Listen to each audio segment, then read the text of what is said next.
أعوذ بالله من الشيطان الرجيم بسم الله الرحمن الرحيم الحمد للہ رب العالمین والصلاة والسلام علی نبینا محمد وعلی آلہ وصحبہ اجمعین اما بعد۔ آج ہم ہیں امام شوکانی رحمہ اللہ کی مشہور و معروف فقہی کتاب احکام و مسائل پہ مشتمل کتاب الدرر البہیہ کے ساتھ۔ الدرر البہیہ کے مؤلف اور رائٹر ہیں امام شوکانی رحمہ اللہ، اور ہم اس میں کتاب البیع پڑھ رہے ہیں، لیکن آج پڑھیں گے اجارہ۔ اجارہ کس کو کہتے ہیں؟ اجارہ یہ لفظ اجرن سے ہے۔ اجرن کسی چیز کا بدلہ دینا، یعنی کہ آدمی یا جانور یا زمین وغیرہ سے کام لے کر اس کی اجرت دینا۔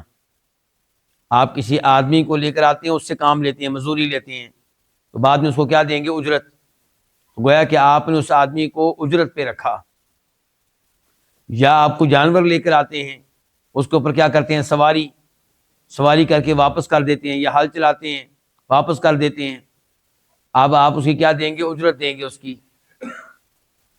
یا زمین آپ کسی سے لیتے ہیں، کسی پہ اجرت پہ، جس کو کہتے ہیں ٹھیکے پہ دینا، ٹھیکے پہ لینا، رینٹ پہ دینا، رینٹ پہ لینا، کرائے پہ دینا، کرائے پہ لینا، یہ سب کیا ہے؟ اجارہ ہے۔ اور کسی نے اجارہ کی عربی میں تعریف یوں کی ہے کہ تملیک المنافع بعوض، کسی چیز کے فوائد کا مالک بنا دینا لیکن پیسوں کے بدلے میں، قیمت کے بدلے میں، عوض کے بدلے میں۔ ایک ہوتا ہے اعارہ۔ اعارہ اور اجارہ میں فرق ہے۔ اعارہ کیا؟ کوئی چیز عاریتاً دینا، یعنی کہ میں آپ کو مثال کے طور پہ اپنی بائک دیتا ہوں استعمال کے لیے، آپ پھر مجھے واپس کر دیں گے، لیکن میں اس کے اوپر اجرت نہیں لوں گا، پیسے نہیں لوں گا۔ یہ کیا ہے؟ اعارہ۔ میں نے بائک کی جو منفعت ہے وہ آپ کو دی ہے، بائک کا مالک نہیں بنایا۔ بائک کی منفعت یعنی کہ اس کے اوپر سواری کرنا، اس کا میں نے آپ کو مالک بنایا ہے، بغیر کسی عوض کے، بغیر کسی قیمت کے، بغیر کسی متبادل کے۔ یہ کیا ہو گیا؟ اعارہ۔ اور اجارہ کیا ہے؟ کہ میں آپ کو کسی چیز کی منفعت کا مالک بنا رہا ہوں، لیکن عوض کے بدلے میں، متبادل کے بدلے میں، قیمت کے بدلے میں۔ جیسا کہ آپ کو میں گاڑی دیتا ہوں اور طے کرتا ہوں کہ آپ ایک دن گاڑی اپنے پاس رکھیں، چلائیں، اور میں اتنی اس کی اجرت لوں گا، اتنا اس کا رینٹ لوں گا۔ یا مکان اپنا دیتا ہوں آپ کو، گھر رہنے کے لیے، 1 مہینہ، ہفتہ، اور اس کے اوپر کیا لوں گا؟ اجرت لوں گا۔ یا میں اپنا آپ کے حوالے کر دیتا ہوں کہ آج آپ مجھ سے مزدوری لیں۔ کیا لیں؟ مجھ سے مزدوری لیں۔ اب میں نے آپ کو اپنا مالک نہیں بنایا، بلکہ اپنے کام کا مالک بنایا کہ مجھ سے آج کام لے سکتے ہیں آپ، اور اس کی میں آخر میں اتنی اجرت لوں گا، اتنی مزدوری لوں گا۔ یہ کیا ہے؟ الاجارہ۔ تو اجارہ جو ہے اس کے بارے میں امام شوکانی کہتے ہیں تجوز علی کل عمل لم یمنع منہ مانع شرعی۔ اجارہ جائز ہے، اجرت پہ رکھنا، یہ ہر کام پہ کسی کو اجرت پہ رکھنا یہ جائز ہے۔ لم یمنع منہ مانع شرعی، ہر اس کام پہ جس سے کوئی شرعی مانع، رکاوٹ نہ ہو، شریعت کی وجہ سے کوئی رکاوٹ نہ ہو، تو ہر کام پہ جائز ہے۔ اچھا، ایک تو یہ دیکھنے کہتے ہیں کہ شرعی مانع ہوگا تو پھر جائز نہیں ہے، شرعی مانع ہوگا تو پھر جائز نہیں ہے۔ مثال کے طور پہ آپ کسی کے ساتھ معاہدہ کرتے ہیں کہ وہ اپنے ہاتھوں کے ساتھ آپ کی تصویر بنائے، تو کیا یہ جائز ہے؟ نہیں، یہ بالکل جائز نہیں۔ تو یہ اجارہ جو ہے یہ جائز نہیں ہے۔ آپ کسی سے یہ طے کرتے ہیں کہ ہمارے فلاں سیاسی لیڈر یا مذہبی لیڈر کا آپ مجسمہ بنا دیں، کیا یہ جائز ہے؟ نہیں، یہ جائز نہیں ہے۔ تو کہتے ہیں اجارہ ہر اس کام پہ جائز ہے جس سے کوئی شرعی رکاوٹ نہ ہو، جس سے کوئی شرعی چیز منع نہ کرے۔ اچھا اس کی کیا دلیل ہے کہ ویسے اجارہ بنیادی طور پہ جائز ہے؟ یعنی کہ بنیادی طور پہ جائز ہے لیکن کسی کوئی خاص شکل اس کی ممنوع ہو سکتی ہے۔ امام شوکانی نے اس پہلے جملے میں یہی بیان کیا ہے نا کہ بنیادی طور پہ اجارہ کیا ہے؟ جائز ہے، لیکن اس کی کوئی ایک شکل، کوئی ایک صورت ایسی ہو سکتی ہے جو ممنوع ہو۔ بنیادی طور پہ وہ جائز ہے۔ کیا دلیل ہے بنیادی طور پہ جائز ہے؟ اس معاملے میں ہمارے پاس ایک دلیل تو قرآن کریم ہے۔ مثال کے طور پر اللہ تعالیٰ فرماتے ہیں سورہ قصص میں آیت نمبر 26 میں 26 میں ان خیر من استاجرت القوی الامین۔ یہ گفتگو کر رہی ہے صہب مدین کی بیٹی۔ مدین ایک شہر کا نام ہے جہاں موسیٰ علیہ السلام گئے تھے۔ کب؟ جب فرعون نے موسیٰ علیہ السلام کو قتل کرنے کا منصوبہ بنایا تو موسیٰ علیہ السلام کو اللہ کے کسی بندے نے بتا دیا کہ یہ لوگ آپ کو قتل کرنا چاہتے ہیں، آپ یہاں سے بھاگ جائیں، یہاں سے نکل جائیں۔ تو موسیٰ علیہ السلام مصر سے نکل کر کہاں آ گئے تھے؟ مدین میں۔ اچھا مدین میں جب وہ پہنچے تو ایک جگہ کوئی چشمہ تھا، کنواں تھا، پانی تھا، وہاں پہ لوگ اپنے اپنے جانوروں کو پانی پلا رہے تھے۔ دو لڑکیاں بکریاں لے کے کھڑی تھیں، وہ پانی کے قریب نہیں جانے دے رہی تھی اپنی بکریوں کو۔ سب لوگ چلے گئے تو موسیٰ علیہ السلام نے ان سے پوچھا کہ تم لوگ کیوں کھڑی ہو یہاں پہ؟ انہوں نے کہا کہ ہم سب لوگوں کے چلے جانے کے بعد اپنی بکریوں کو پانی پلاتی ہیں۔ گویا کہ وہ پانی خود نکال نہیں سکتی تھی، جو بچا ہوا پانی ہوگا پہلے لوگ چھوڑ کر گئے ہوں گے، وہ اپنی بکریوں کو پلا دیں گے۔ تو موسیٰ علیہ السلام نے ہمت کی، ان کے ساتھ نیکی کی، ان کے لیے پانی نکالا اور ان کو دیا اور انہوں نے اپنی بکریوں کو پلایا اور وہ چلی گئی۔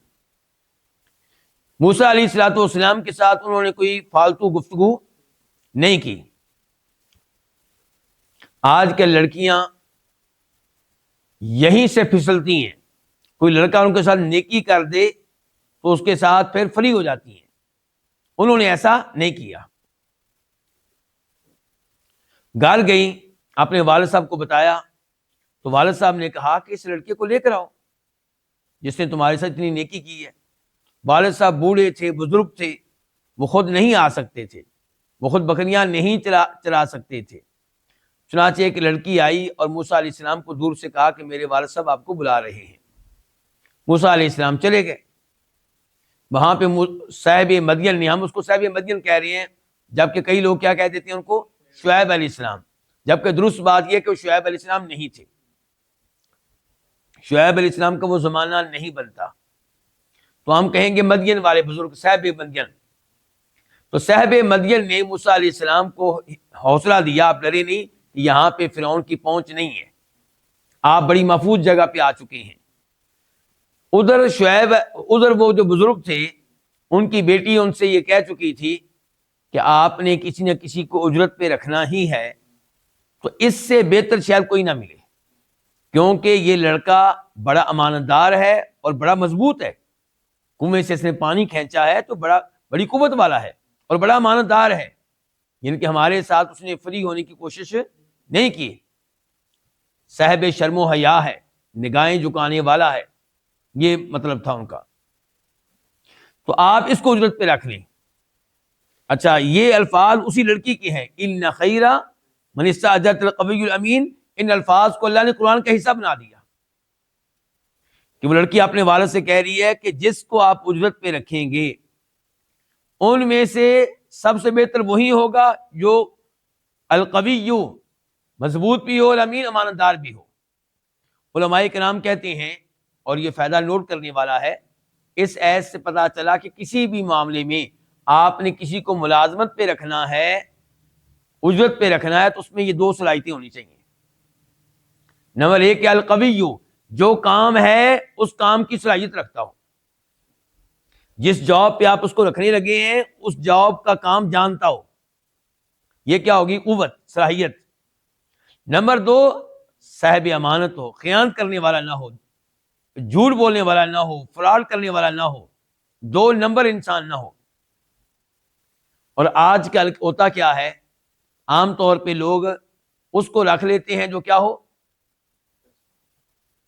مہارت رکھتا ہو، کام کی صلاحیت رکھتا ہو، یہ نہیں دیکھتے کہ وہ امانت دار ہے یا نہیں، اور یہیں سے کام خراب ہوتا ہے۔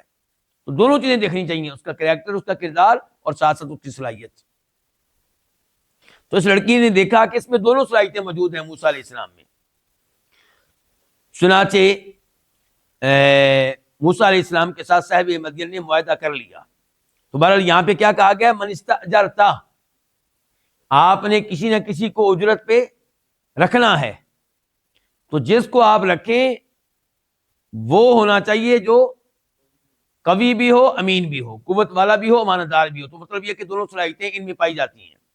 تو اس سے پتہ چلا کہ یہ معاملہ ٹھیک ہے۔ اب ہو سکتا ہے کوئی کہے یہ تو پہلی امت کا تذکرہ آیا ہے، تو پہلی امت کی جو باتیں اللہ نے قرآن میں ذکر کی ہیں وہ درست ہیں، وہ ہمارے لیے حجت ہیں، ہمارے لیے دین ہے، شریعت ہے، جب تک کہ اللہ تعالیٰ نے اس عمل کی کہیں مذمت نہ کی ہو، اس کو کہیں غلط قرار نہ دیا ہو۔ اگر پہلی قوم کی کوئی بات اللہ نے ذکر کی قرآن میں مذمت کے انداز میں، اس کو معیوب قرار دینے کے انداز میں، تو پھر تو وہ دین نہیں ہے، زہر ہے، پھر دین یہ ہوگا کہ وہ بات معیوب ہے۔ تو ورنہ جو باتیں ان کی اللہ نے ذکر کی اور انداز تحسین والا ہے، مذمت والا انداز نہیں ہے، تو وہ باتیں دین ہے، شریعت ہے، حجت ہے۔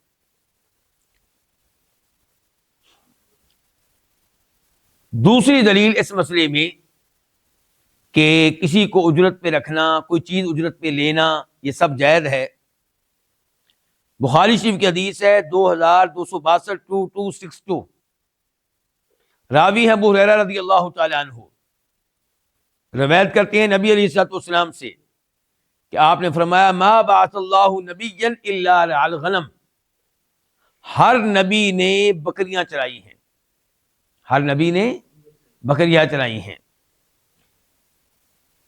فقال اصحابہ وانت، تو آپ کے صحابہ کرام نے کہا آپ نے بھی؟ فقال نعم، آپ نے کہا ہاں میں نے بھی بکریاں چرائی ہیں۔ کنت ارعاها علی قراریط لاہل مکہ، میں اہل مکہ کی بکریاں چند قرات کے عوض چرایا کرتا تھا۔ آپ بکریوں کے مالک تھے، بکریاں کن کی تھیں؟ اہل مکہ کی۔ آپ چراتے تھے تو آپ کیا لیتے تھے؟ اس کی اجرت۔ بکریاں چرانے کی کیا لیتے تھے آپ؟ اجرت۔ تو پتہ چلا اجرت والا معاملہ ٹھیک ہے، پیسے لے کر کسی کا کوئی کام کر دینا، یہ کام کیا ہے؟ ٹھیک ہے۔ اچھا، ہر نبی نے بکریاں چرائی ہیں، یہ بڑی اہم بات ہے۔ اس سے ایک تو پتہ چلا کہ نبی بڑے متواضع اور انکساری رکھنے والے، عاجزی اختیار کرنے والے لوگ ہوا کرتے تھے۔ دوسرے نمبر پہ پتہ چلا کہ بکریاں چرانا کوئی عیب والی بات نہیں ہے۔ تیسرے نمبر پہ پتہ چلا کہ بکریوں کا اہتمام کرنا چاہیے، بکریوں کی ترغیب آئی ہے، بڑے بڑے بابرکت جانور ہیں یہ۔ اور چوتھے نمبر پہ یہ فائدہ کہ اللہ تعالیٰ نے ہر نبی سے بکریاں کیوں چروائیں؟ اس میں کیا حکمت ہے؟ تاکہ نبی سیکھ سکے کہ کیسے لوگوں کی کل کو قیادت کرنی ہے، ان کی رہنمائی کیسے کرنی ہے، ان کا لیڈر بننا ہے تو انہیں اپنے ساتھ کیسے چلانا ہے۔ جب آپ بکریوں کے ساتھ ہوں گے، آپ کے پاس 20 بکریاں ہیں، 30 بکریاں ہیں، 40 بکریاں ہیں، کوئی ادھر جا رہی ہے، کوئی ادھر جا رہی ہے، آپ نے سب کو اکٹھا رکھنا ہے۔ جو ادھر جا رہی ہے اس کو واپس لے کر آنا ہے، جو ادھر جا رہی ہے اس کو واپس لے کر آنا ہے۔ پھر کوئی بکری بیمار ہے، لنگڑا کر چل رہی ہے، آپ نے اس کا بھی خیال رکھنا ہے، اس کو چھوڑ کے آگے نہیں نکل جانا۔ تو بکریاں آپ کو تنگ کریں گی، آپ اس کے اوپر صبر کر رہے ہیں، تو آپ سیکھ رہے ہیں کہ صبر کرنا، بردباری کا مظاہرہ کرنا، اور کمزور لوگوں کو بھی ساتھ لے کر چلنا، یہ سب کچھ آپ بکریوں کے ذریعے سیکھ رہے ہیں۔ تو بہرحال اس حدیث سے پتہ چل گیا کہ اجرت والا کام بالکل ٹھیک ہے۔ ایک اور حدیث امام ابو داؤد رحمہ اللہ روایت کرتے ہیں، نمبر ہے 3336 3336، اور امام ترمذی اس کو روایت کرتے ہیں، نمبر ہے 1305 1305۔ امام ابن ماجہ بھی روایت کرتے ہیں، نمبر ہے 2220 2220۔ راوی ہیں سوید بن قیس رضی اللہ تعالی عنہ، کہتے ہیں کہ جلبت انا و مخرمۃ العبدی بزم من حجر، میں اور مخرمہ عبدی ہم دونوں حجر شہر سے کپڑے لے کر آئے۔ کپڑا کیا کیا؟ آج کل ہم کیا کہتے ہیں؟ امپورٹ کیا، امپورٹ ہی کہتے ہیں نا، باہر سے کپڑا منگایا جی بیچنے کے لیے، تجارت کے لیے جی۔ تو کہتے ہیں میں نے اور مخرمہ عبدی حجر شہر سے کپڑا لے کر آئے، فاتینا بھی مکہ، تو ہم وہ کپڑا لے کر مکہ پہنچ گئے۔ فجاءنا رسول اللہ صلی اللہ علیہ وسلم یمشی، تو ہمارے پاس نبی علیہ الصلوۃ والسلام آئے اور آپ پیدل تھے، سوار نہیں تھے۔ فصابمنا بسراویلا، آپ نے ہمارے ساتھ ریٹ طے کیا ایک شلوار کا، ایک پجامے کا، ایک شلوار کا ریٹ طے کیا آپ نے ہمارے ساتھ۔ فبعناہ، تو ہم نے وہ شلوار آپ کو بیچی۔ وسم رجل یزن بالاجر، وہاں ایک آدمی تھا جو اجرت لے کر تولا کرتا تھا۔ کس چیز کو تولا ہوگا؟ یہاں پہ کس چیز کو تولا ہوگا؟ نہیں، کپڑے کو تو نہیں تولتے نا، کپڑا تو کہیں نہیں تولا جاتا، تو یہاں تولا گیا ہوگا قیمت کو۔ مثال کے طور پہ آپ نے قیمت دیا ہوگا دینار، تو دینار کو بھی تولیں گے۔ درہم دیا ہے چاندی کا سکہ، تو اس کو تولیں گے۔ اگر آپ نے قیمت کے طور پہ، مثال کے طور پہ کھجوریں دی ہیں تو ان کو تولیں گے۔ اگر قیمت کے طور پہ آپ نے گندم پیش کیا تو اس کو تولیں گے۔ جو بھی قیمت آپ نے دی اس کو تولنے کے لیے آدمی موجود تھا وہاں پہ۔ یعنی کہ اہم بات یہ ہے کہ آپ کہہ رہے ہیں، صحابی کہہ رہے ہیں، وہاں پہ ایک آدمی تھا جو اجرت لے کر تولا کرتا تھا۔ تو اللہ کے نبی علیہ الصلوۃ والسلام نے اس سے کہا زن، تولو، وارجح، اور پلڑے کو جھکا کے رکھنا۔ قیمت دینے والا کہہ رہا ہے میری قیمت کو تولو، اور قیمت برابر برابر نہ ہو بلکہ زیادہ ہو، میں زیادہ دینا چاہتا ہوں۔ ہم ڈنڈی مارتے ہیں، ہم چیز دیتے ہوئے چاہتے ہیں کہ کم دیں، 1000 گرام کی بجائے 990 گرام، 995 گرام۔ اور یہاں پہ اللہ کے رسول کیا کہہ رہے ہیں علیہ الصلوۃ والسلام کہ تولو اور پلڑے کو جھکا کے رکھنا۔ تو یہ حدیث آپ کے سامنے کیوں رکھی گئی؟ کہ ایک آدمی تھا جو اجرت پہ چیزوں کو تولنے کا کام کیا کرتا تھا، اجرت لے کر۔ پھر آپ اس معاملے میں یہ حدیث بھی اپنے ذہنوں میں رکھیں، مشہور و معروف حدیث ہے بخاری شریف کی 2263 راوی ہیں سیدہ عائشہ رضی اللہ تعالی عنہ، کہ جب نبی علیہ الصلوۃ والسلام نے اور ابو بکر صدیق رضی اللہ عنہ نے مکہ سے ہجرت کی، کہاں کی طرف؟ مدینہ کی طرف، تو تب ظاہر ہے کہ آپ کو معلوم تھا کہ یہ لوگ ہمارا پیچھا کریں گے، ہمیں پکڑنے کی کوشش کریں گے۔ تو جناب صدیق رضی اللہ عنہ نے ایک آدمی سے رابطہ قائم کیا، وہ مسلمان نہیں تھا، کافر تھا، لیکن وہ اچھا کیا تھا؟ راستے بہترین جانتا تھا، گائیڈ بہترین تھا، راستوں میں اسے مہارت تھی۔ یعنی کہ ایک تو وہ آدمی ہے جو سیدھا راستہ جانتا ہے، وہ دوسرے راستے بھی جانتا تھا، اور آپ کو ضرورت تھی اس راستے کی جو غیر معروف ہو، کیونکہ معروف راستے سے لوگ آپ کا پیچھا کریں گے۔ چنانچہ سیدہ عائشہ کہہ رہی ہیں وَاسْتَأْجَرَ النَّبِيُّ صلی اللہ علیہ وسلم وابو بکر رجلا من بنی الدیل، کہ آپ علیہ الصلوۃ والسلام نے، ابو بکر صدیق رضی اللہ عنہ نے دیل قبیلے کے ایک آدمی کو اجرت پہ رکھا، اجرت پہ لیا۔ کہتے ہیں ہادین خریتن، وہ راستوں کے معاملے میں بڑا ماہر تھا، تو اس کے حوالے کر دیں جناب صدیق نے 2 اونٹنیاں شروع میں ہی، کہ یہ 2 اونٹنیاں لے کے چلے جاؤ، 3 دنوں کے بعد، 3 راتوں کے بعد تو نے غار ثور پہنچ جانا ہے۔ ساری پلاننگ پہلے کی ہے، اسباب اختیار کیے، اس کو کہتے ہیں توکل، کہ آپ پوری محنت کریں، پوری کوشش کریں، اسباب اختیار کریں، اور پھر اصل بھروسہ کس کے اوپر ہو؟ اللہ کے اوپر۔ پھر اسباب کے اوپر بھروسہ نہ ہو تو اسباب اختیار نہ کرنا یہ بھی غلط، صوفیوں والی حرکت، اور اسباب اختیار کرنے کے بعد سارا بھروسہ اسباب پہ، اللہ پہ نہیں، یہ بھی غلط ہے، یہ بے دین لوگوں کا کام ہے۔ تو بہرحال اس حدیث سے بھی پتہ چلا کہ کسی کو اجرت پہ رکھنا یہ جائز ہے، یہ درست ہے، اس میں کوئی حرج نہیں ہے۔ اب آتے ہیں آج کے درس کے دوسرے مسئلے کی طرف، دوسرے جملے کی طرف۔ امام شوکانی کہتے ہیں وَتَكُونُ الْأُجْرَةُ مَعْلُومَةً عِنْدَ الْإِسْتِئْجَارِ، اور اجرت واضح ہونی چاہیے۔ اجرت کیا ہونی چاہیے؟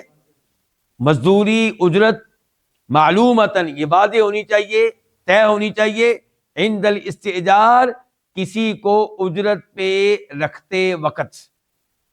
جب آپ کسی سے معاہدہ کریں گے کہ آپ نے میرا یہ کام کرنا ہے، یا آپ اس سے کوئی چیز لیں گے اجرت پہ، اس کی گاڑی لے رہے ہیں اجرت پہ، اس کا بائک لے رہے ہیں آپ اجرت پہ، اس کی زمین لے رہے ہیں اجرت پہ، اس کا گھر لے رہے ہیں اجرت پہ، اس کی شاپ لے رہے ہیں اجرت پہ، تو جب آپ یہ معاہدہ کریں گے اجرت کا، اس موقع پہ اجرت کیا ہونی چاہیے؟ معلوم ہونی چاہیے، طے ہونی چاہیے، مقرر ہونی چاہیے۔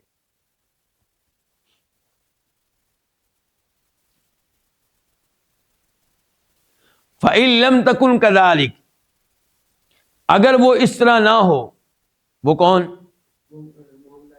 وہ اجرت مقررہ نہ ہو، متعین نہ ہو، استحق الاجیر، تو جو مزدور ہے جس کو آپ نے اجرت پہ رکھا ہے، وہ اس کام والوں کے ہاں اس کام کی جو اجرت ہوتی ہے اس کا حقدار بن جائے گا۔ مثال کے طور پہ آپ کے شہر میں، آپ کے سٹی میں آج کل مزدوری کتنی ہے جی؟ مزدور کی 1500 روپیہ، 1500 روپیہ۔ اب جب آپ مزدور کو لے کر آئیں گے تو اس سے طے کریں 1500، یا آپ کا معاہدہ 1400 پہ ہو جائے ٹھیک ہے، 1300 پہ ہو جائے ٹھیک ہے، 1600 پہ ہو جائے ٹھیک ہے، 1700 کے اوپر ہو جائے ٹھیک ہے، جو معاہدہ ہو جائے، ہو سکتا ہے 2000 کے اوپر ہو۔ لیکن اگر آپ دونوں آپس میں مزدوری طے نہیں کرتے اور آپ اس سے مزدوری لیتے ہیں، اب کون سی مزدوری دیں گے آپ؟ جو شہر میں مشہور و معروف ہے، جو اس کام کی مزدوری مشہور و معروف ہے۔ دیکھیں، ایک ہوتی ہے عام مزدوری، ایک ہوتی ہے خاص مزدوری، یعنی کہ آپ اس سے، مثال کے طور پہ ایک ہے اینٹیں اٹھانے والا اور ایک ہے جس کو کیا کہتے ہیں، مستری۔ تو مزدور کی اجرت اور ہوتی ہے، مستری کی اور ہوتی ہے، روٹیاں لگانے والے کی اور ہوتی ہے۔ کہتے ہیں فَإِن لَمْ تَكُنْ كَذَلِكَ، اگر وہ اجرت اس طرح نہ ہو، یعنی کہ طے شدہ نہ ہو، تو استحق الاجیر، تو وہ جس کو اجرت پہ آپ نے رکھا ہے وہ حقدار ہوگا مقدار عملہ عند اہل ذلک العمل، اس کام والوں کے ہاں اس عمل کی جو مقدار ہے، اس کی جو مزدوری ہے، اس کا وہ حقدار ہو جائے گا۔ اس کی دلیل کیا ہے؟ علماء کرام کہتے ہیں اس کی دلیل وہی حدیث ہے جو کپڑے والی ابھی آپ نے پڑھی ہے۔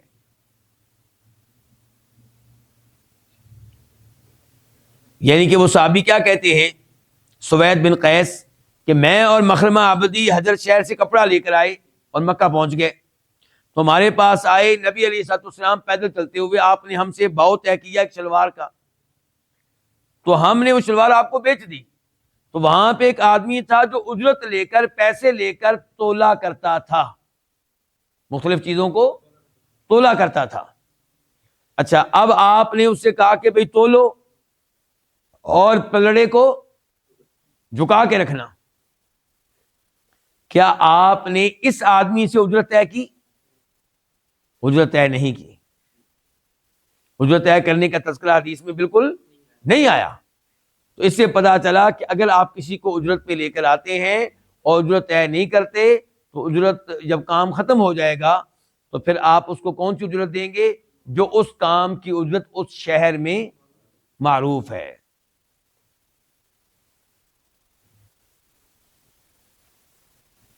اس کے بعد کہتے ہیں کتاب کے مؤلف امام شوکانی رحمہ اللہ، وَقَدْ ثَبَتَ النَّهْيُ عَنْ كَسْبِ الْحَجَّامِ ومہر البغی وحلوان الکاہن واسم الفحل واجرۃ المؤذن وقفیز الطحان. کہتے ہیں کہ ممانعت ثابت ہے. کیا ثابت ہے؟ ممانعت، منع کیا جانا، یعنی کہ منع کیا ہے شریعت نے چند چیزوں سے، ان کا تذکرہ کرنے لگے ہیں جو چیزیں ممنوع ہیں. وقد ثبت النہی، کہتے ہیں ممانعت ثابت ہے عن کسب الحجامی. حجام کس کو کہتے ہیں؟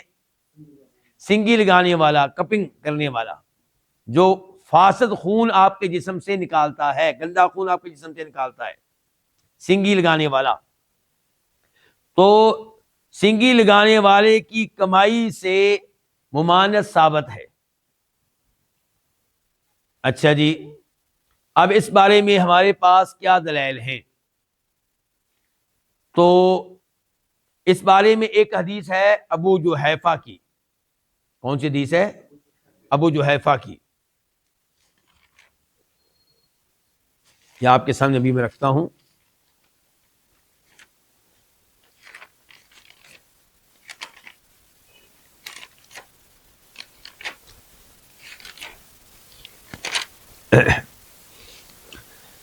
یہ ابو جحیفہ کہتے ہیں، اور بخاری شریف کی حدیث ہے 2238 2238. کہتے ہیں رأیت ابی، میں نے اپنے والد کو دیکھا، اشترا حجامن، انہوں نے ایک ایسا غلام خریدا جو جانتا تھا سنگی لگانا، جو ماہر تھا سنگی لگانے میں، کپنگ کرنے میں، فاسد خون نکالنے میں. فامر بمحاجمہ، تو والد گرامی نے حکم دیا اس کے سنگی لگانے کے آلات کے بارے میں. فقصرت، انہیں توڑ دیا گیا. ابا جی نے کہا توڑ دو جی. فسألت عن ذلک، تو میں نے ابا جی سے سوال کیا اس بارے میں کہ آپ نے ایسا کیوں کیا ہے.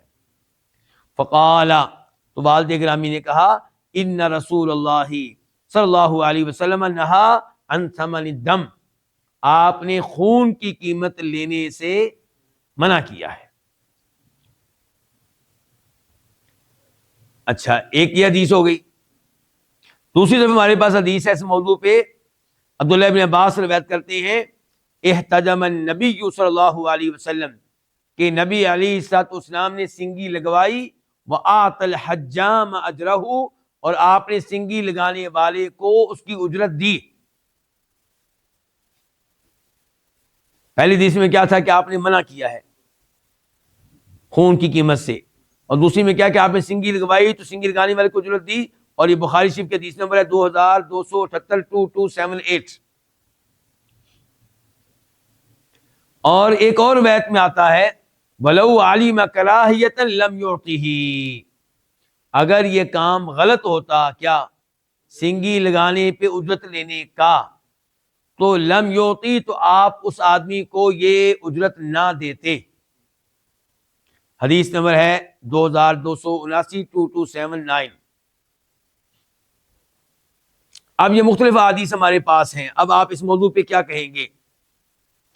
تو یہاں پہ امام شوکانی رحمہ اللہ کا تبصرہ بڑا زبردست ہے، وہ میں آپ کے سامنے رکھوں گا. وہ کہتے ہیں والاولی الجمع بین الاحادیث بان کسب الحجام مکروہ غیر حرام ارشادا منہ الی معالی الامور. یہ کس کے الفاظ ہیں؟ امام شوکانی کے. کہہ رہے ہیں کہ ان احادیث کو جمع کیا جائے گا، ان احادیث کو سب کو لیا جائے گا، کسی کو چھوڑا نہیں جائے گا. اور طریقہ کیا ہے کہ آپ یہ موقف اپنائیں گے کہ سنگی لگانے والے کی کمائی ناپسندیدہ ہے لیکن حرام نہیں ہے. گویا کہ آپ نے امت کی رہنمائی اس جانب کی ہے کہ وہ اعلیٰ امور کو اختیار کریں، اور سنگی لگانے پہ اجرت لینا کوئی اچھا معاملہ نہیں ہے، کوئی عمدہ معاملہ نہیں ہے، لیکن حرام نہیں ہے. اگر حرام ہوتا تو آپ اس کو پیسے نہ دیتے.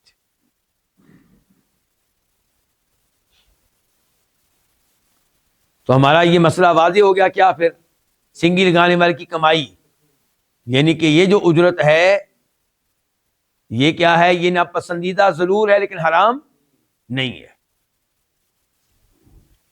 اس کے بعد ہے وہ مہر البغی. البغی اس عورت کو کہتے ہیں جو بدکاری کرنے والی ہو. بدکاری کرنے والی عورت کی جو کمائی ہے وہ بھی ممنوع ہے، یعنی کہ وہ بھی جائز نہیں ہے. یعنی کہ بدکاری کر کے پیسے کمانا یہ غلط ہے. وحلوان الکاہن، اور کاہن کی جو مٹھائی ہے وہ بھی کیا ہے؟ وہ بھی حرام ہے، وہ بھی ممنوع ہے، وہ بھی جائز نہیں ہے۔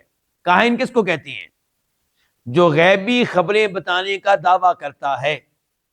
چنانچہ لوگ اس کے پاس جاتے ہیں، پوچھتے ہیں جی بتائیں میری شادی کب ہوگی، میری شادی کہاں ہوگی، مجھے جاب کب تک مل جائے گی، ہماری بھینس کس نے چوری کی ہے۔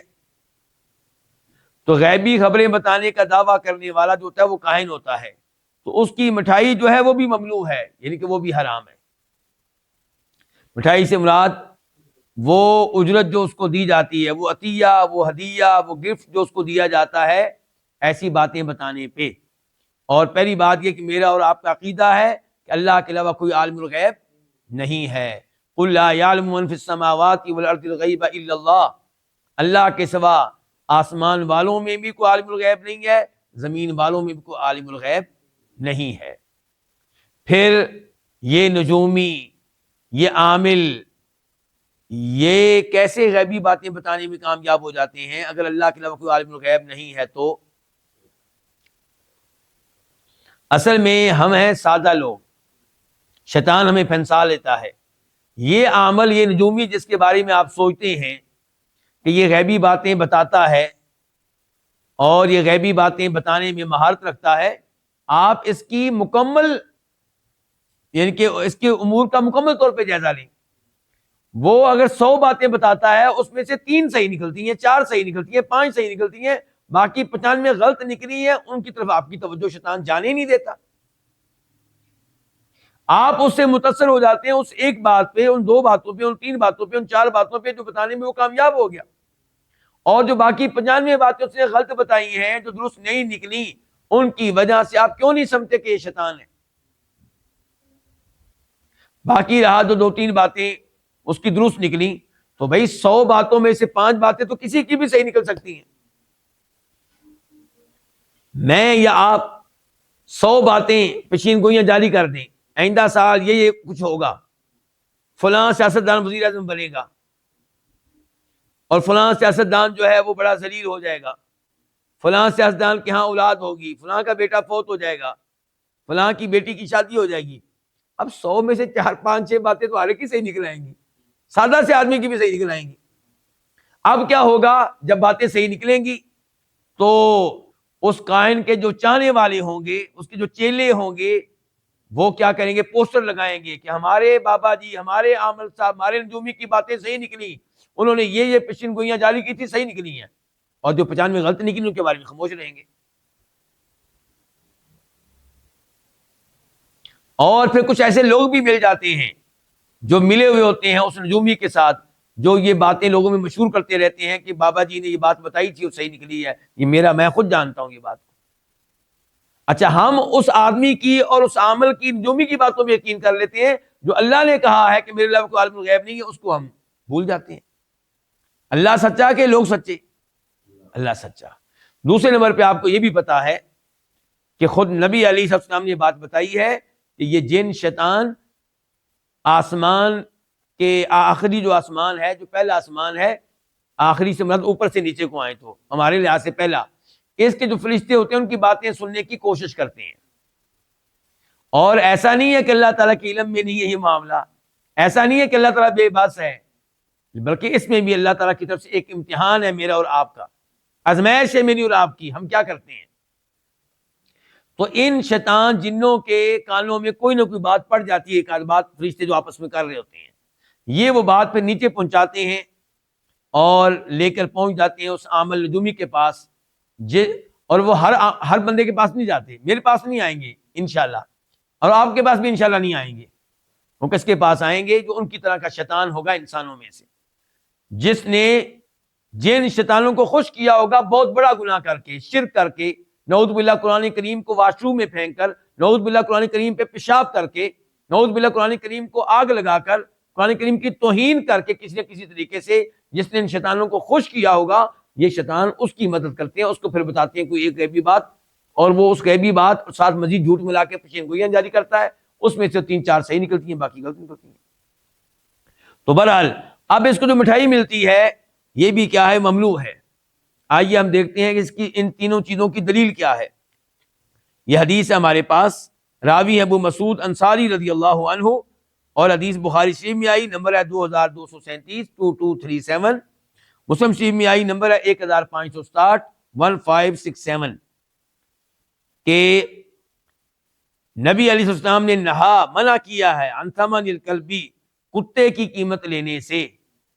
کتا بیچنا، اس کی قیمت لینا ممنوع ہے. ومہر البغی، اور بدکار عورت کے زنا کی جو کمائی ہے اس سے بھی آپ نے منع کیا ہے. وحلوان الکاہن، اور کاہن کو ملنے والی مٹھائی یا تحفہ وغیرہ جو ہے اس سے بھی آپ نے کیا کیا ہے؟ منع کیا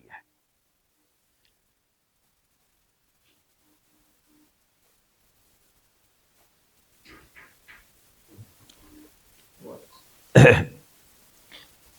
تو اب ہم جو چیزیں ممنوع ہیں کتنی پڑھ چکے ہیں؟ 3. سنگی لگانے والے کی کمائی، اور راجے کیا قرار پایا کہ وہ حرام ہے یا ناپسندیدہ ہے؟ ناپسندیدہ ہے.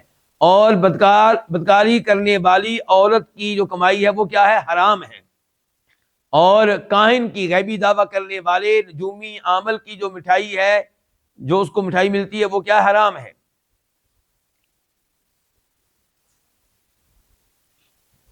وعصب الفحل، اور آپ نے منع کیا عصب الفحل، سانڈ سے جفتی کرانے کی جو اجرت ہوتی ہے اس سے بھی آپ نے منع کیا ہے. اس بارے میں دلیل کیا ہے؟ یعنی کہ سانڈ کی جفتی پر اجرت لینا یہ بھی ممنوع ہے. دلیل کیا ہے اس بارے میں؟ عبداللہ ابن عمر روایت کرتے ہیں، بخاری شریف کی حدیث ہے 2284 2284، کہ نہا رسول اللہ صلی اللہ علیہ وسلم عن عصب الفحل، آپ علیہ الصلوۃ والسلام نے یعنی کہ سانڈ سے جفتی کرنے کی جو اجرت ہے اس سے آپ نے منع کیا ہے. لیکن ہمارے پاس یہاں پہ ایک اور حدیث بھی ہے، اس کو بھی ذہن میں رکھنا ہے. راوی انس رضی اللہ عنہ کہتے ہیں کہ ہم نے کہا اے اللہ کے رسول، انا نطلق الفحل فنکرم، کہ ہم کیا کرتے ہیں؟ ہم اپنا سانڈ جفتی کے لیے اجرت پہ دیتے ہیں.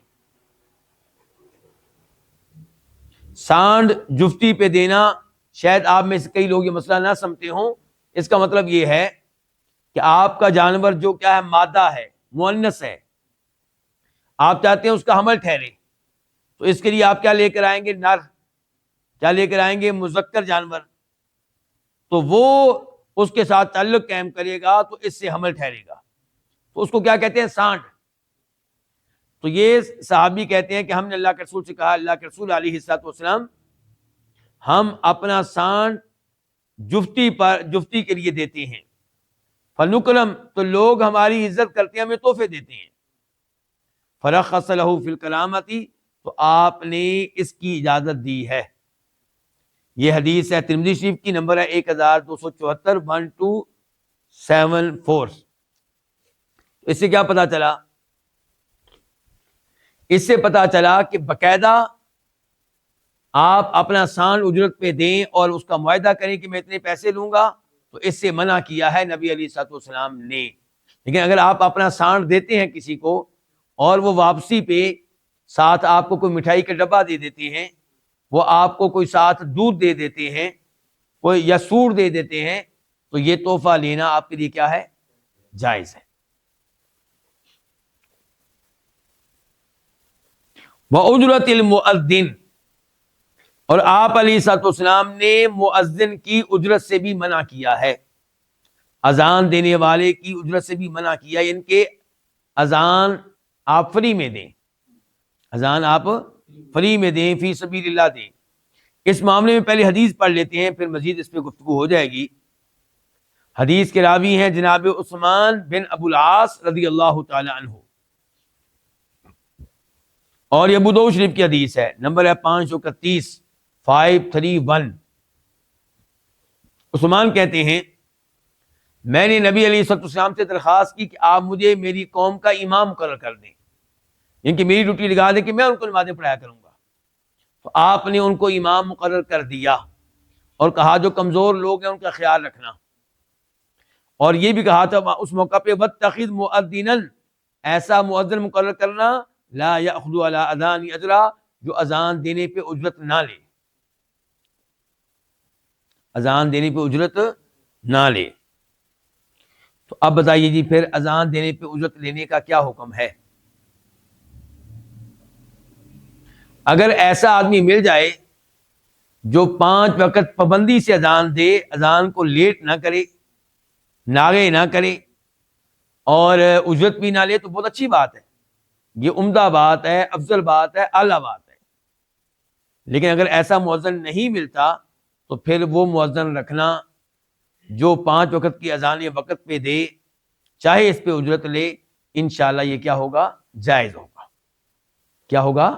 جائز ہوگا۔ بہتر یہی ہے کہ آپ ایسا مؤذن رکھیں جو اجرت نہ لے۔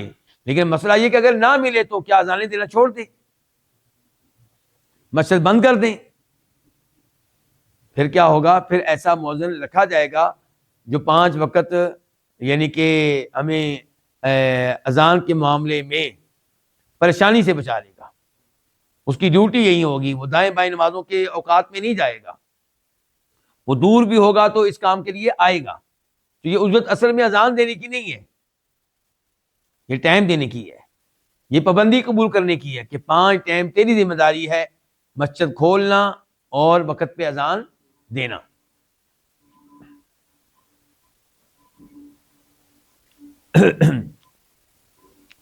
وقفیز الطحانی، اور آپ نے منع کیا ہے الطحان، پیسنے والا۔ کون؟ گندم پیسنے والا، آٹا بنانے والا، گندم کو جو پیسنے والا اور اس کو کیا بنانے والا؟ آٹا۔ تو پیسنے والے کے کفیز سے بھی آپ نے منع کیا ہے۔ کفیز کس کو کہتے ہیں؟ کفیز اس برتن کو کہتے ہیں جس میں کوئی چیز ماپی جاتی ہے، اور عربوں میں کئی ایسے برتن تھے، مد، سا، ٹھیک ہے، ہر ایک کی مقدار دوسرے سے مختلف ہے۔ سا میں تقریباً کتنا غلہ آ جایا کرتا تھا؟ 2 کلو سے لے کے 2.5 کلو تک، اور مد میں کتنا آتا تھا؟ تقریباً ½ کلو۔ تو ایسے قفیز ایک پیمانے کا نام ہے، ایک برتن کا نام ہے جو ان کے ہاں مشہور تھا۔ تو آپ نے منع کیا ہے، اس کی پہلے نمبر پہ دلیل کیا ہے؟ اور ہاں یہ مسئلہ ہے کیا پہلے؟ ہاں جی، مسئلہ یہ ہے کہ آپ گندم لے کر گئے گندم پیسنے والے کے پاس تاکہ اس کو آٹا بنا دے، اور اس نے اسی گندم میں سے کچھ گندم کچھ آٹا بطور اجرت رکھ لیا، اس کو کہا جائے گا قفیز الطحان، اس سے آپ نے منع کیا ہے۔ تو پھر کیا کیا جائے جی؟ اس کی جائز شکل یہ ہے کہ آپ پیسے دیں، آپ اس کے ساتھ طے کریں کہ میری یہ 20 کلو گندم ہے، یہ آپ نے پیسنی ہے، بتائیں اس کی کتنی اجرت ہے، کتنے پیسے ہیں۔ ایک طریقہ یہ ہے۔ دوسرا طریقہ یہ ہے کہ آپ اس سے پہلے ہی پوچھ لیں کہ اس کی اجرت آپ کتنی گندم لیں گے، تو اس کو پہلے ہی آپ گندم 1 کلو دے دیں، یعنی کہ معاملہ واضح ہونا چاہیے۔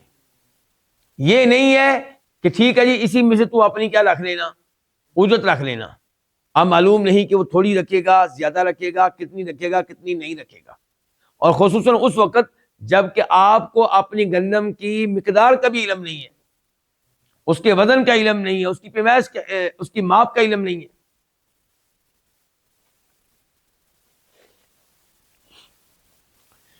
اس کی دلیل ابو سعید خدری کی حدیث ہے، کہتے ہیں نہا رسول اللہ صلی اللہ علیہ وسلم عن اسب الفحل وعن قفیز الطحانی، کہ آپ نے منع کیا ہے سانڈ کی جفتی پر اجرت لینے سے اور طحان کے قفیز سے، یعنی کہ آٹا پیسنے والا آٹا پیسنے پہ جو آٹے میں سے کچھ حصہ نکال لیتا ہے، اس سے آپ نے منع کیا ہے۔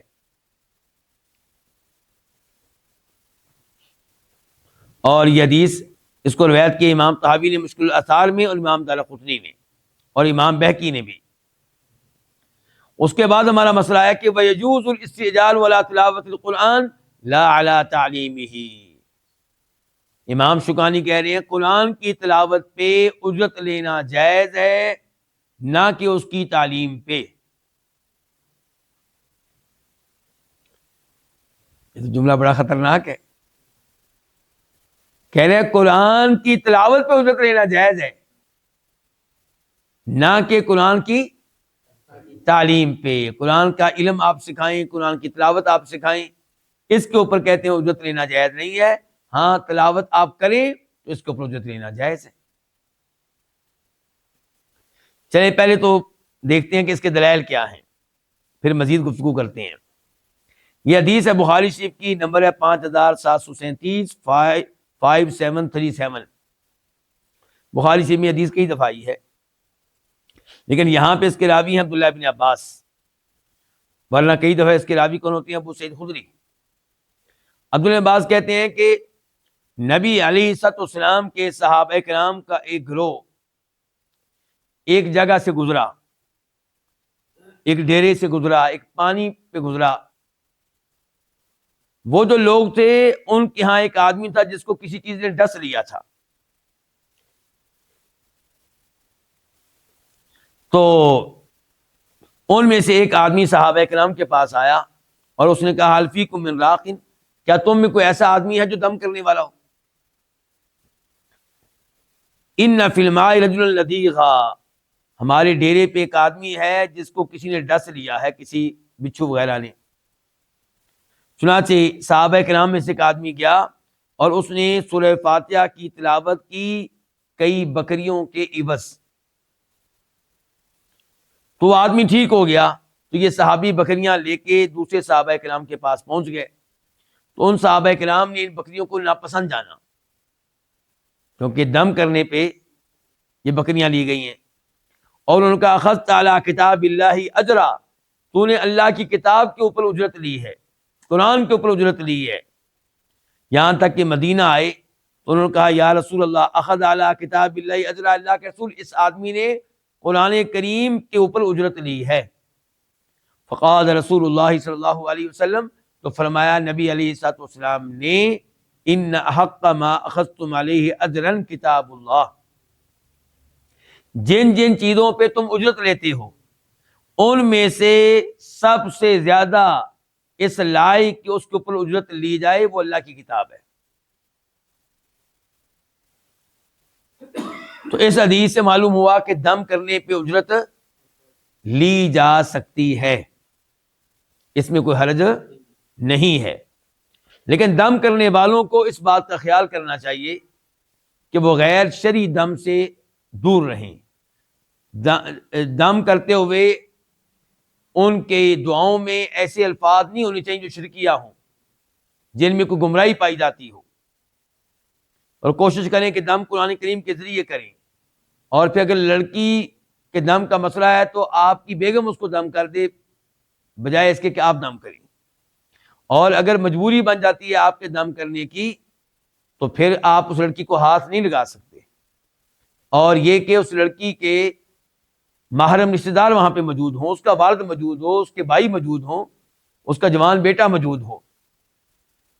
تو بہرحال دم کرنے والوں کو اس معاملے میں بہت احتیاط کی ضرورت ہے، اور لوگوں کی درست رہنمائی کریں۔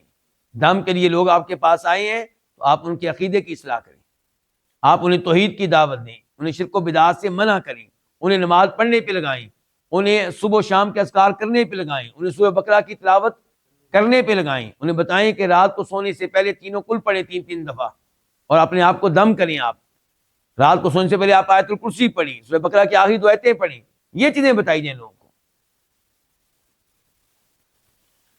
اچھا، اب ہمارے مؤلف جو ہے امام شوکانی وہ کیا کہہ رہے ہیں؟ قرآن کی تلاوت پہ اجرت لینا جائز ہے، نہ کہ قرآن کی تعلیم پہ۔ اچھا جی، قرآن کی تعلیم پہ لینا کیوں جائز نہیں؟ کیا دلیل ہے ان کے پاس؟ امام بن ماجہ رحمہ اللہ روایت کرتے ہیں، جس کا نمبر ہے 2158 2158، راوی ابی بن کعب، وہ کہتے ہیں علمت رجلا القرآن، میں نے ایک آدمی کو قرآن کی تعلیم دی، فاہدی الی قوسا، اس نے تحفے کے طور پہ مجھے ایک کمان دی، کمان سمجھتے ہیں؟ تیر کمان، اس نے مجھے کمان دی۔ فذکرت ذلک لرسول اللہ صلی اللہ علیہ وسلم، تو میں نے اس چیز کا تذکرہ کیا نبی علیہ الصلوۃ والسلام سے، فقال ان اخذتها اخذت قوسا من نار، اگر تم یہ کمان لوگے تو تم یوں سمجھو کہ جہنم کی کمان لے رہے ہو۔ فرددتها، ابی بن کعب کہتے ہیں میں نے اس کمان کو واپس کر دیا۔ تو اب بتائیے علماء کرام، پھر قرآن کی تعلیم پہ اجرت لینا جائز ہے یا نہیں؟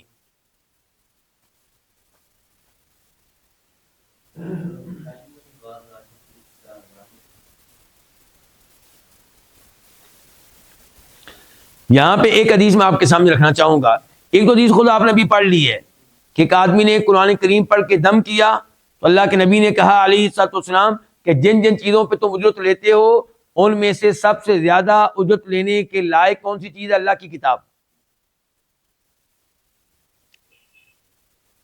اب اس میں یہ نہیں آیا کہ اللہ کی کتاب کے ذریعے دم کرنے پہ تو اجرت لے سکتے ہو اور تعلیم دینے پہ اجرت نہیں لے سکتے، یہ نہیں آیا اس میں۔ دوسرے نمبر پہ وہ حدیث آپ لوگوں کے ذہنوں میں ہوگی، بخاری شریف کی حدیث ہے، ایک عورت آپ کے پاس آتی ہے اور کہتی ہے کہ اللہ کے رسول آپ مجھ سے شادی کر لیں، میں اپنا جسم آپ کو ہبہ کر رہی ہوں، یعنی کہ بغیر حق مہر کے آپ کی بیوی بننے کے لیے تیار ہوں۔ تو آپ علیہ الصلوۃ والسلام نے اس عورت پہ کوئی دلچسپی نہیں لی۔ تو ایک صحابی کہنے کہ اللہ کے رسول اگر آپ شادی نہیں کرنا چاہتے تو میری آپ ایسے شادی کر دیں۔ تو آپ نے کہا حق مہر لے کر آؤ۔ اب صحابی فقیر اور مسکین تو ان کے پاس کچھ نہیں تھا، آپ نے کہا کوئی چیز لے کر آؤ، چاہے لوہے کی انگوٹھی لے آؤ۔ صحابی گئے، آگے پیچھے دیکھا، واپس آ گئے، اللہ کے رسول کوئی چیز نہیں میرے پاس، البتہ میرے پاس یہ چادر ہے جو میں نے پہنی ہوئی ہے، آدھی میں اس کو بطور حق مہر دے دیتا ہوں۔ اللہ کے رسول نے فرمایا آدھی اس کو دے دو گے تو بہت ننگے ہو جاؤ گے۔ اندازہ لگائیے صحابہ کرام کتنے غریب تھے، اور پھر بھی اللہ پہ راضی، اللہ کا شکر ادا کرنے والے، تہجد پڑھنے والے، جہاد کرنے والے، اور ہم بہت سا مال ہونے کے باوجود اللہ پہ راضی نہیں ہے، نہ شکری شکوہ۔ اللہ ہمیں ہدایت دے۔ تو آپ نے پھر صحابی سے کہا تم یہ بتاؤ کہ کیا تمہیں قرآن کریم کی چند صورتیں آتی ہیں؟ کہنے لگے جی بالکل آتی ہیں۔ مال کے لحاظ سے فقیر ہیں، قرآن کے علم کے لحاظ سے صحابہ فقیر نہیں ہیں بلکہ امیر ہیں۔ تو آپ علیہ السلام نے کہا کہ یہ صورتیں جو تمہیں آتی ہیں ان کے عوض پہ میں تمہاری شادی اس لڑکی سے کر رہا ہوں، یعنی کہ تو نے یہ صورتیں اس کو سکھانی ہے، تعلیم دینی ہے۔ اچھا حق مہر عام طور پہ کیا ہوا کرتا ہے، مال یا غیر مال؟ مال۔ اور یہاں پہ کس چیز کو حق مہر بنا دیا گیا؟ قرآن کی تعلیم کو۔ تو پتہ چلا قرآن کی تعلیم پہ پھر اجرت لینا کیا ہے؟ جائز ہے۔ قرآن کی تعلیم پہ اجرت لینا کیا ہے؟ جائز ہے۔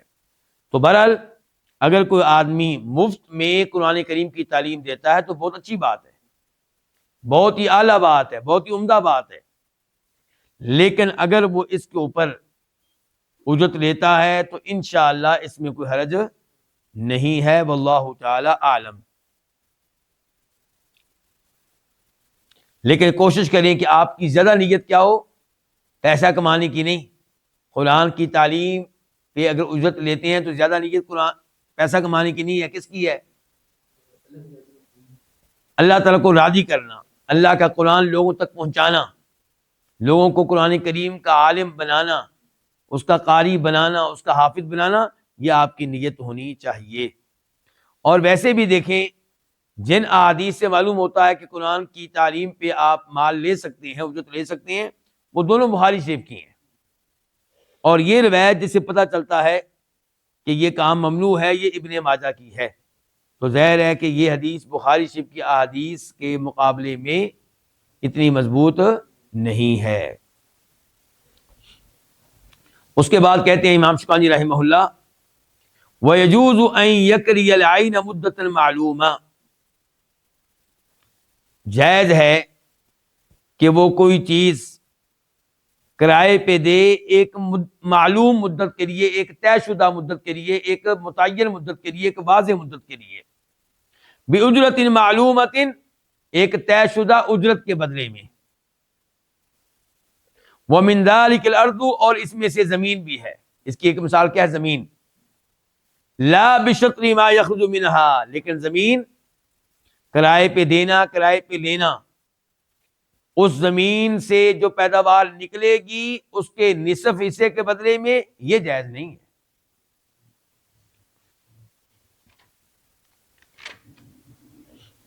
اچھا، یہاں پہ امام شوکانی نے پہلے تو یہ ہمیں سمجھایا کہ کوئی چیز آپ کرائے پہ دے سکتے ہیں، کرائے پہ لے سکتے ہیں.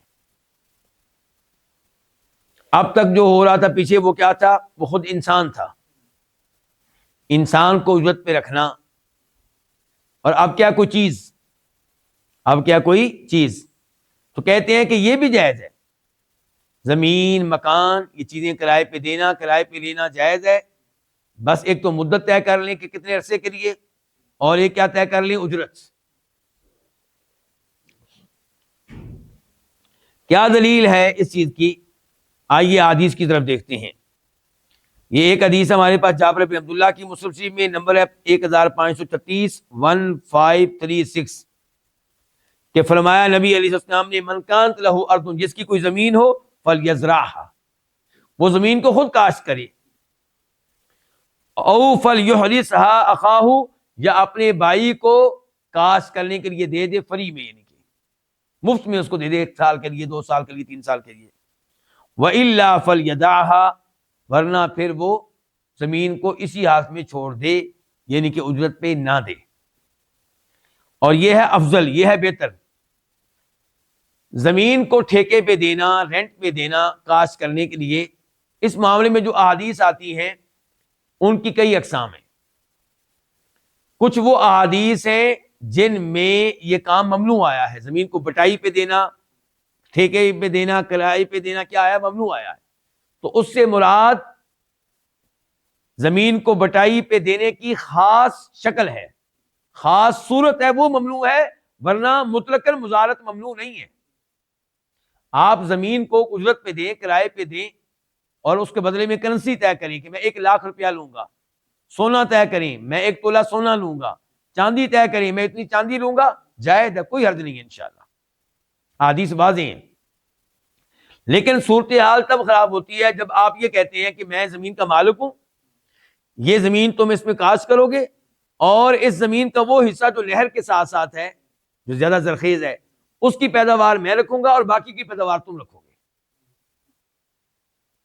تو یہ جو ہے یہ کام ٹھیک نہیں ہے. ممکن ہے کہ آپ کی پیداوار زیادہ نکلے اور اس کی کچھ نہ نکلے، یا اس کی زیادہ نکلے اور آپ کی کچھ نہ نکلے. تو یہ انداز جو ہے یہ درست نہیں ہے.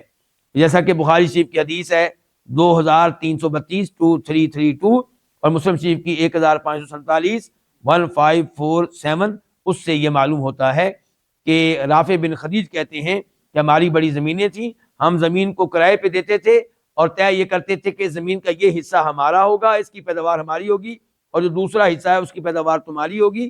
تو آپ نے ہمیں اس سے منع کر دیا، اور چاندی پہ زمین کو کرائے پہ دینے سے آپ نے ہمیں منع نہیں کیا. ٹھیک ہو گیا؟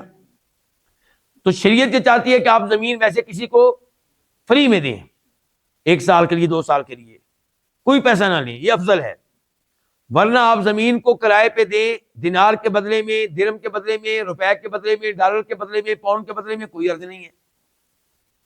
تیسرا یہ ہے کہ آپ یہ طے کریں کہ یہ زمین جو ہے آپ اس میں محنت کریں، اور اس کی پیداوار کا 4تھا حصہ میں رکھوں گا، یا تیسرا حصہ میں رکھوں گا، یا آدھا حصہ میں رکھوں گا، اس میں بھی کوئی عرض نہیں ہے. لیکن آپ یہ کہیں کہ زمین وہ اس زمین میں سے وہ حصہ جو ہے اس کی پیداوار میں اور اس کی تم رکھو، یہ ممنوع ہے، یہ جائز نہیں ہے.